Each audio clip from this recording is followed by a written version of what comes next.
ओम नमः शिवाय। ओम नमः शिवाय। ओम नमः शिवाय।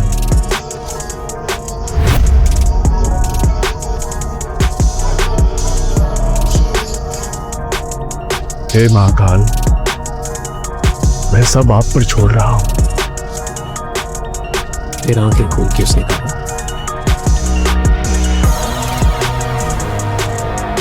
कल कोर्ट में मिलते हैं नंदिनी बजाज। अगली सुबह नंदिनी और यश फैमिली कोर्ट जाने के लिए रेडी हो चुके थे, लेकिन शिवाय का कहीं अता पता नहीं था। रेखा भी उसी को ढूंढ ढूंढ कर परेशान थी। पता नहीं कहाँ गया है निकम्मा शिवाय। ऐसे तुम्हें डिवोर्स का लालच देकर ना जाने किस बिल में छुपाई चूहा। छोड़ो ना मॉम, यहाँ नहीं तो वहाँ आ जाएगा। और वैसे भी आज तो कैसे भी करके मैं उसे डिवोर्स देकर ही रहूंगी। So you don't worry. चल रही? यस।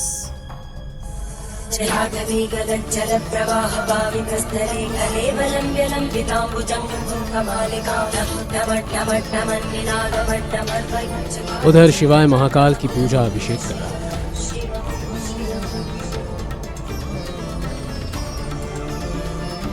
पूजा के बाद उसने जमीन को छूकर साष्टांग प्रणाम किया और मंदिर से बाहर निकल गया। आज उसके चेहरे पर ऐसा तेज था जो उसने जिंदगी में कभी महसूस नहीं किया था। जिन लोगों ने अभी तक उसे धुतकारा था, अब वो उन सब लोगों को बता देना चाहता था कि असली शिवाय कौन था।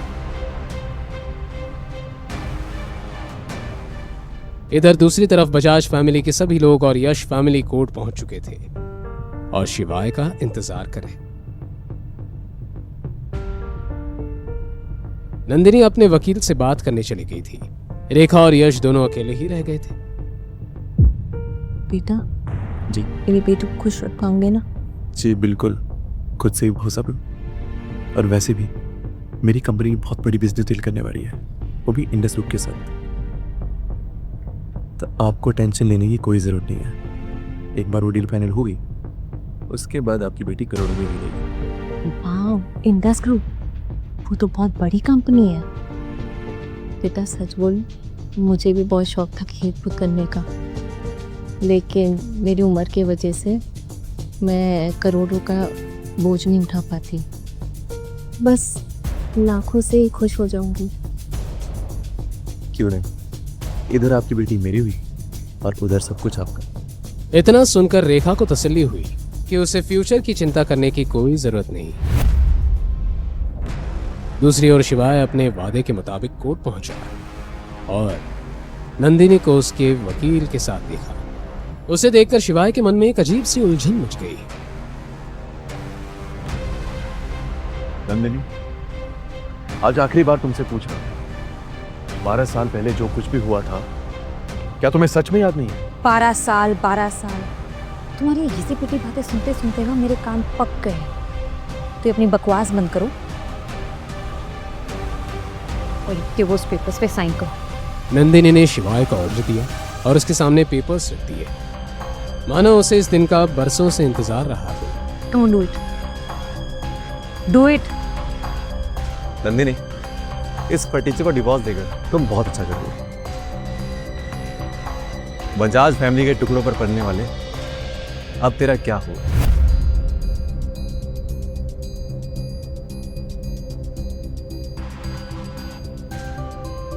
शिवाय ने पेपर्स पे जैसे ही साइन किया, वैसे ही बजाज फैमिली और यश वहां से चले गए। वो अब शिवाय को एक पल भी नहीं देखना चाहते थे।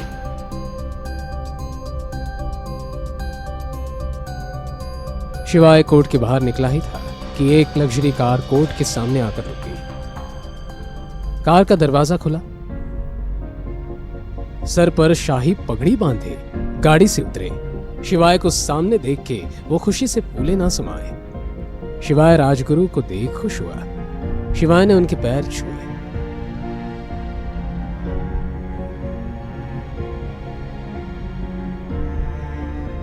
राजमहल तुम्हारा इंतजार कर रहा है बेटा। एक राजा के बिना महल अधूरा है। अब ये बूढ़े कंधे जिम्मेदारियों का बोझ नहीं उठा सकते बेटा। चल।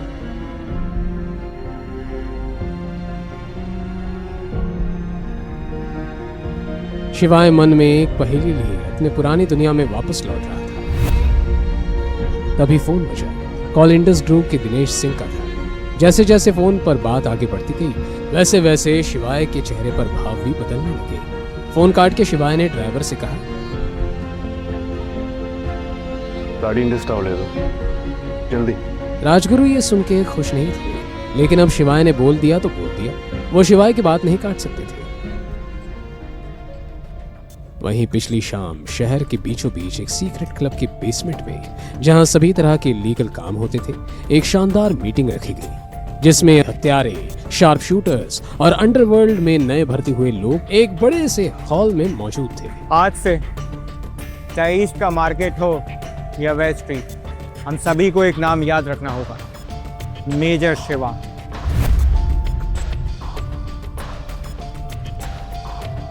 अब क्योंकि मेजर ने फिर से आने का फैसला किया है तो हमें अपने मतभेद त्याग कर उनका स्वागत करना चाहिए।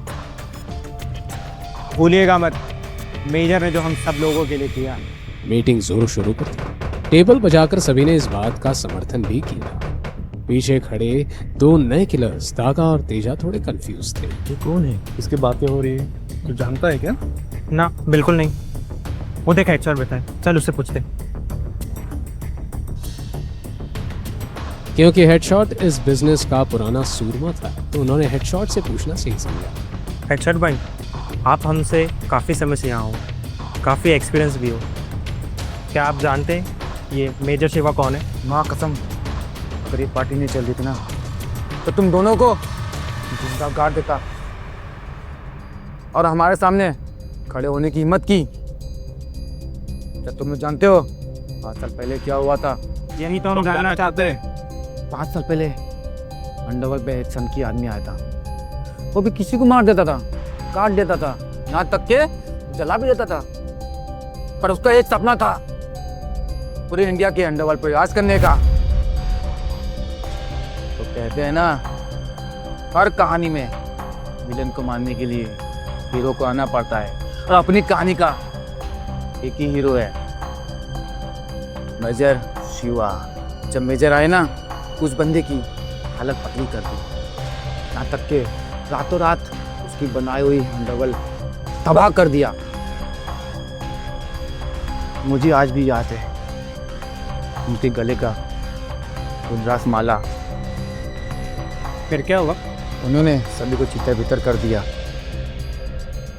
अपनी नाकों से देखा था 735 प्रोफेशनल किलर को मारते हुए, और वो भी बिना किसी हथियार के। उस बंदे की संगत में मैं भी न जाने कितने मासूमों की हत्या की। फिर क्या था, मेजर ने मुझे इतना मारा, चेहरे पर दाग दिख गया। इस दाग के ताव पे मैं उनका भक्त हो गया। महादेव का रूप है वो। हम जैसे बुरे लोगों के साथ भी इतना अच्छा किया। ये निशान आज भी मुझे उनकी याद दिलाता है। ये सुनकर तागा और तेजा की आंखें फटी की फटी रह गई। उन्हें बिल्कुल यकीन नहीं हुआ कि धरती पर कोई इस तरह का आदमी भी हो सकता है। अच्छा, तुम्हें क्या लगता है तुम कुछ भी कहोगे हम हर उस पर यकीन करेंगे? क्या तुमने देखा है उन्हें कभी? मिले हो कभी उनसे? उस अंधेरी काली रात में एक अकेला शेर सभी की दिलों पे भारी पड़ा, समझे? निकले यहां से।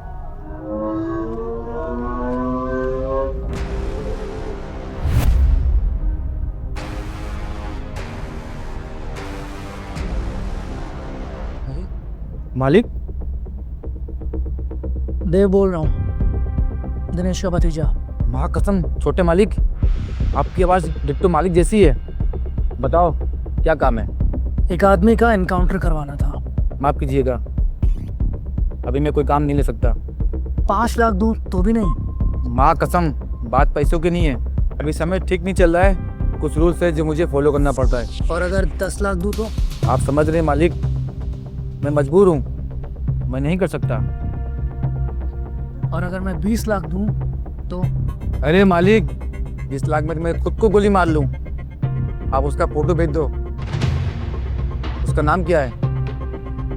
शिवाय नाम है उसका, बजाज फैमिली का दामाद। फोटो भेजता हूँ उसकी। ओके।